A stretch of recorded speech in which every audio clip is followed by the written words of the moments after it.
All right, let's dive into something pretty profound today. We're going to journey into what you might call the philosophical heart of storytelling itself. This comes from our source material, which calls it the trial of the margin. And look, this isn't just about the stories we all know and love. It's really about the stories hidden inside of them. The voices that got left on the cutting room floor. And it all kicks off with this really atmospheric idea. The idea that the silence on a page, that white space between the paragraphs, isn't actually empty. It's full. It's filled with the breathing, the unheard voices of characters that the main story just used up and then totally forgot about. So what exactly is this margin? Well, first off, it's not a place you can find on a map. It's more like a condition. It's the state of existing inside a narrative, but being completely passed over by it. You're there, but your own story, it's totally ignored. You're basically a tool or a backdrop, or maybe just a footnote. And this, right here, brings us to the core of the whole thing, the central conflict. Is all this necessary? Is sacrificing these minor characters, just boiling them down to simple plot devices, is that a kind of necessary violence? Is it really the price we have to pay to create great art? Okay, so you've got two sides in this trial, two totally opposing arguments. On one hand, you have the witnesses from the margin. Their argument is simple. No sentence, no matter how beautifully crafted, is worth erasing a whole life. But then, you've got the other side, the voice of Kraft. And Kraft argues that, actually, great art requires this sacrifice, that this compression, this silence, it's like the load-bearing walls of a masterpiece. So, let's get to the evidence. We are now calling the witnesses to the stand, and these are characters who were, ironically, silenced by the very stories that created them in the first place. First up, we have Tuenka. Now, you probably know him by a different name, Friday, from Robinson Crusoe. And his testimony, wow, it just cuts right to the heart of the matter. He argues that his erasure wasn't an act of cruelty.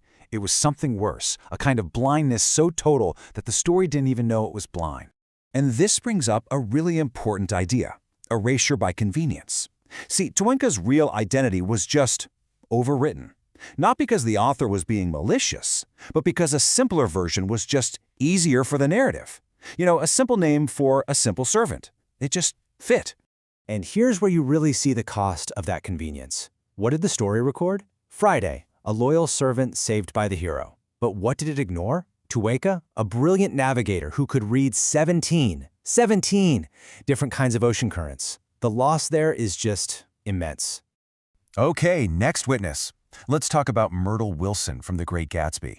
I mean, think about it. She's a character who was famous not for her life, but for the incredibly masterful description of her violent death. To the narrator, she wasn't really a person, she was a paragraph. This is a different kind of violence. This is erasure by reduction. Her entire life gets compressed into one single, beautifully written paragraph all about her physical destruction. And yeah, the writing gets celebrated as a masterpiece. But the person, she's just reduced to an object, a point of impact. Her entire inner world, gone. Just really think about that contrast for a second.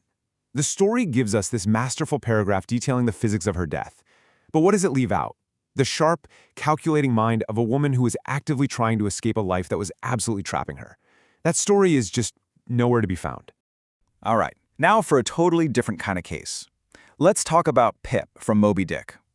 After he goes through this unbelievably traumatic experience at sea, everyone treats him with this sort of pitying tenderness. But as he himself points out, that tenderness was the worst part, because it was like a wall. It meant they would never, ever ask the most important question. And this is what our source material calls erasure by diagnosis. See, Pip wasn't silenced because he was unimportant. Quite the opposite. He was silenced because he saw too much. What he knew was so huge, so dangerous, that the story had to put it in a box, quarantine it, and slap a simple label on it. Madness. So what the story recorded was poor mad Pip, just a boy who was broken by the sea. But what the story ignored was a cosmic witness. Someone who literally saw the machinery that builds the world and somehow came back. It was a truth that was just way too big for the main story to contain. Okay, so we've heard the testimony from the witnesses for the margin. Powerful stuff. But now, it's time to hear the other side. Let's turn to the defense, the prosecution's case made by the voice of Kraft itself. And Kraft's opening argument is brutally simple and honestly pretty powerful. It says, look, stories require compression. This isn't some moral failing. It's just the physics of narrative. It's a law. You simply can't tell every single story. You have to choose. And with that, Craftis completely reframes the whole debate. It says that what these witnesses are calling erasure, literature calls that craft.